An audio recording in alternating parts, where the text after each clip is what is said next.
দুনিয়া শেষ হয় না। রাসূলুল্লাহ সাল্লাল্লাহু আলাইহি ওয়াসাল্লাম বলেছেন,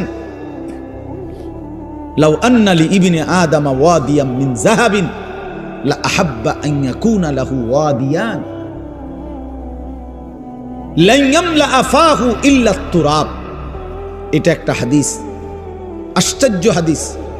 নবী সাল্লাল্লাহু আলাইহি ওয়াসাল্লাম বলেন, শোনো, বনি আদমকে, আদম সন্তানকে যদি একটি পাহাড় স্বর্ণ দেওয়া হয়, লা আহাব্বা আন ইয়াকুনা লাহু ওয়াদিয়ান, সে অবশ্যই চাইবে তাকে দুইটি পাহাড় স্বর্ণ দেওয়া হোক।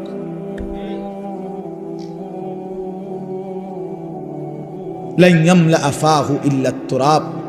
এরপরে নবীজি বলেন, কসম উম্মত, শোনো, বনি আদমের মুখ ভরবে না ইল্লা তুরাব, কবরের মাটি ঢালা পর্যন্ত। তার ওই মুখে, তার ওই শরীরে যতক্ষণ কবরের মাটি না ফেলবে ততক্ষণ তার দুনিয়ার চাহিদা কি হবে না?